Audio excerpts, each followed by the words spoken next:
నిర్మాణం చేయగలుగుతాం. అదే ఎన్డీఏ ఈరోజు నిర్మాణం చేస్తున్నాం. అదే ఒక వ్యక్తి విధ్వంసం చేయగలుగుతాడు. ఆ విధ్వంసం మళ్ళీ రాబోయే రోజుల్లో కరెక్ట్ చేయాలంటే కొన్ని సమస్యలు ఉంటాయి. కొన్ని మనం ఎప్పటికీ శాశ్వతంగా కూడా రెక్టిఫై చేయలేము. మీరు ఒకే విషయం ఎందుకు చెప్తున్నానంటే, ఈ రోజు దీపావళి చేస్తున్నాం. దేనికి చేస్తున్నాం దీపావళి? జ్ఞాపకం ఉందా మీ అందరికీ? నరకాసురుడు వధ. దాని తర్వాత మనం దీపావళి చేశాం. సందేశం ఏంటి? ఒక దుర్మార్గుడు చనిపోయాడు, సమాజం బాగుపడింది. అలాంటి దుర్మార్గుల్ని మళ్లీ జీవితంలో సహకరించకూడదనే ఉద్దేశంతోనే మనం దీపావళి పండగ చేసుకుంటున్నాం.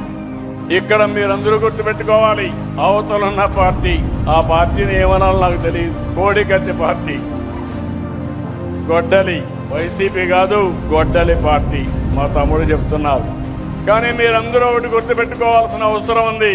నేరాలు చేసే ప్రవృత్తి ఉండే వ్యక్తులు రాజకీయాలకు పనికి రారు. అతనికి ఒక మానసిక సమస్య ఉంది. ఆ సమస్య అందరినీ మోసం చేయడం, అవకాశం ఇస్తే అందరినీ నాశనం చేయడం. 5 ఏళ్ళు ఏం జరిగిందో మీరు ఒక్కసారి ఆలోచించండి.